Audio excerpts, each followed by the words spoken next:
puji amin. Puji Tuhan, kita ketemu lagi untuk baca firman bersama-sama.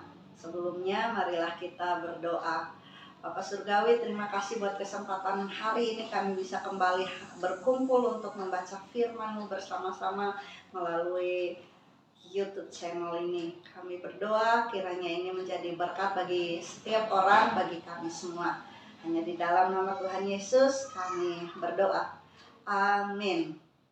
Mari kita buka kitab kita dari 1 Samuel pasal 2 ayat 11 sampai 26. Kejahatan anak-anak Eli. Lalu pulanglah Elkana ke Rama, tetapi anak itu menjadi pelayan Tuhan di bawah pengawasan Imam Eli. Adapun anak-anak lelaki Eli adalah orang-orang dursila. Mereka tidak mengindahkan Tuhan ataupun batas hak para imam terhadap bangsa itu. Setiap kali seseorang mempersembahkan korban sembelihan, sementara daging itu dimasak, datanglah bujang imam membawa garpu bergigi 3 di tangannya. Dicucukkannya ke dalam bejana atau ke dalam kuali atau ke dalam belanga atau ke dalam periuk. Segala yang ditarik dengan garpu itu ke atas diambil imam itu untuk dirinya sendiri. Demikianlah mereka memperlakukan semua orang Israel yang datang ke situ, ke Silo. Bahkan sebelum lemaknya dibakar, bujang imam itu datang lalu berkata kepada orang yang mempersembahkan korban itu, "Berikanlah daging kepada imam untuk dipanggang, sebab ia tidak mau menerima daripadamu daging yang dimasak, hanya yang mentah saja." Apabila orang itu menjawabnya, "Bukankah lemak itu harus dibakar dahulu, kemudian barulah ambil bagimu sesuka hatimu?" Maka berkatalah ia kepada orang itu, "Sekarang juga harus kau berikan, kalau tidak, aku akan mengambilnya dengan kekerasan." Dengan demikian, sangat besarlah dosa kedua orang muda itu di hadapan Tuhan, sebab mereka memandang rendah korban untuk Tuhan. Adapun Samuel menjadi pelayan di hadapan Tuhan.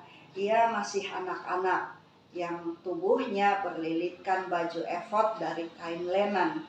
Setiap tahun ibunya membuatkan dia jubah kecil dan membawa jubah itu kepadanya apabila ia bersama-sama suaminya pergi mempersembahkan korban sembelihan tahunan.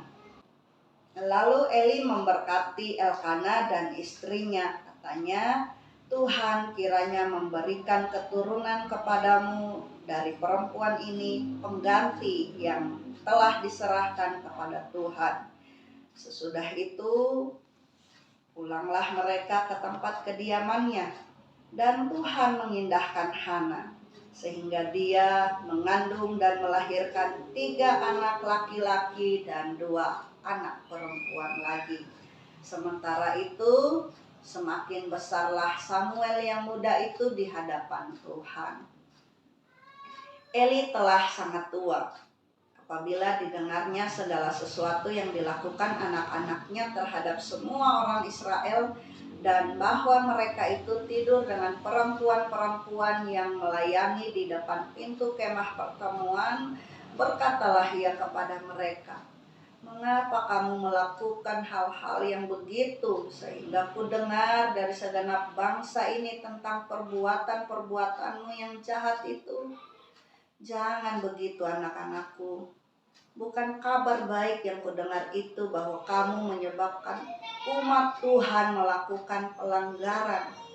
Jika seseorang berdosa terhadap seorang yang lain, maka Allah yang akan mengadili.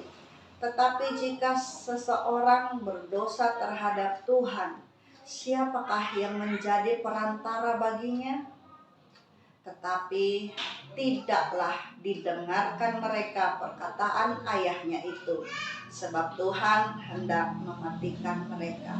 Tetapi Samuel yang muda itu semakin besar dan semakin disukai, baik di hadapan Tuhan maupun di hadapan manusia. Demikian pembacaan firman Tuhan.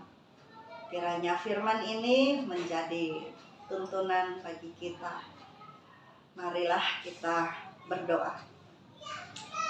Ya Tuhan, kami berdoa dan memohon tuntunan Engkau melalui firman-Mu di setiap langkah hidup kami. Tolonglah ya Tuhan, supaya dalam perjalanan ini kami menghormati Engkau, dan sekiranya hidup hari ini menjadi lebih baik, menjadi berkat bagi sesama kami, menjadi orang-orang yang menyukakan hati-Mu dan hati orang-orang lain.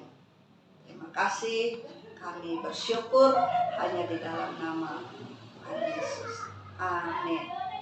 Tuhan berkati. Firman-Mu pelita bagi kakiku, terang bagi jalan.